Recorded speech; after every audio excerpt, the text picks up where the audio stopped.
The United States Justice Department is launching a Jeffrey Epstein probe on orders from Donald Trump. Earlier, Trump lashed out at Democrats on Truth Social over Epstein emails released this week that mention his name. Trump directed Attorney General Pam Bondi to investigate Epstein's ties to a number of high-profile figures, including Bill Clinton.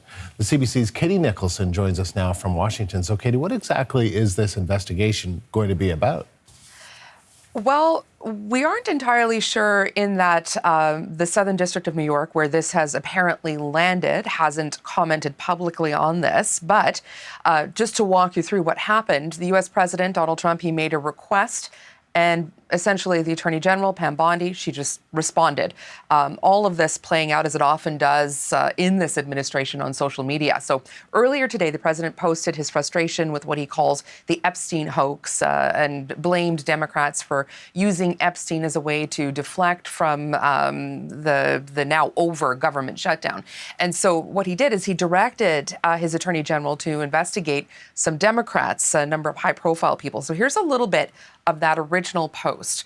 He says he wants Pam Bondi and the Department of Justice together with our great patriots at the FBI to investigate Jeffrey Epstein's involvement and relationship with Bill Clinton, Larry Summers, Reid Hoffman, and JP Morgan and Chase, and many other people and institutions to determine what was going on with them and him. This is another Russia scam with all arrows pointing to the Democrats. So for those of you at home in Canada, I may not know a lot of these names. Larry Summers, he's a longtime Democrat, former U.S. Treasury Secretary, who's also an advisor to both the Clinton and Obama administrations. Reid Hoffman, he's a longtime Democratic donor. So what happened is then Pam Bondi, a couple of hours later, posted this response on X. Here's what it says. Thank you, Mr. President.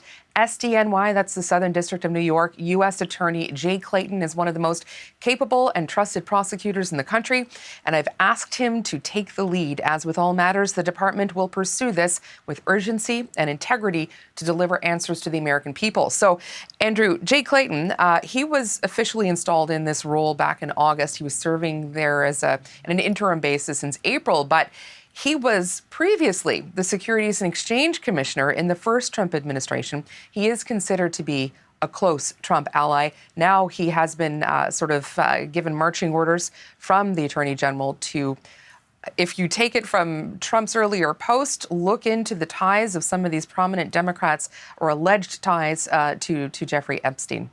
And Katie, the U.S. House of Representatives is set to hold a vote next week on releasing all of the Epstein files. How is that shaping up?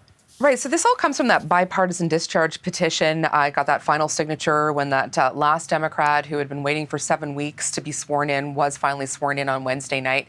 And what's really emerging, Andrew, is a number of House Republicans beyond the 4 who had signed that discharge petition are speaking publicly about their willingness to support it through the House. It's forced the House Speaker to schedule a vote on whether or not essentially the DOJ's Epstein files should be released. This is something that many of his victims have been asking for, and many people in the president's own MAGA base have demanded. In fact, the president had promised numerous times on the campaign trail that this is something he would do. This measure is really expected to pass this week at some point. Then it has to go to the Senate. But among the Republican voices in the House speaking up now about their intent to move forward, to push this forward, is Don Bacon. He's a Republican from Nebraska. Here's a little bit of Don Bacon. Most Republicans, we're not going to vote to help shield Epstein and all the information on there. In the end, we know transparency is best. Let's protect the names of the victims.